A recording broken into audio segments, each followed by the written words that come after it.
Hi's, ఇది నా cinema అండి. ఇలాంటి సినిమా మీరు ఎప్పుడూ చూసుండరు. I'm the hero and director. ఇది ఇచ్చాను ఆల్రెడీ, మీకు ఇవ్వలేదు కదా. ఓకే, ఇది సింగిల్ షాట్ సినిమా మొత్తం ఒక్క కట్ లేకుండా ఒకే షాట్లో ఉంటుంది అన్నమాట. ఓకేనా. ఒక చిన్న క్వశ్చన్, మీ ఫేవరెట్ మూవీ ఏంటి? రీసెంట్ టైమ్స్లో అయినా, ఒక లాస్ట్ 10 yearsలో అయినా సరే మీరు చూసిన మూవీస్లో. ఎక్కువ మూవీస్ చూడరా? లాస్ట్ ఏ మూవీ చూసారా? నచ్చిన ఫిల్మ్ ఏంటి మీకు? మీ లైఫ్లో మీకు నచ్చిన ఫిల్మ్? నువ్వు వస్తానంటే నీ వద్దంటానా. ఓకే, నువ్వు వస్తానంటే నీ వద్దంటానాలో సిద్ధార్థ్ త్రిష కోసం వెళ్ళి ఆమెను ఎలా దక్కించుకోవాలని కష్టపడుతుంటాడు కదా. ఈ సినిమాలో కూడా వీడి గర్ల్ ఫ్రెండ్ సాయి పల్లవి వెళ్ళిపోతుంటుంది అనమాట వేరే వాళ్ళతోటి.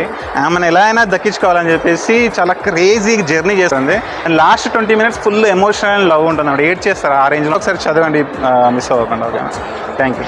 పట్టుదలతో చేస్తే సమరం తప్పకుండా నీదే విజయం. కష్టపడితే రాదా ఫలితం, పదరా సోదరా.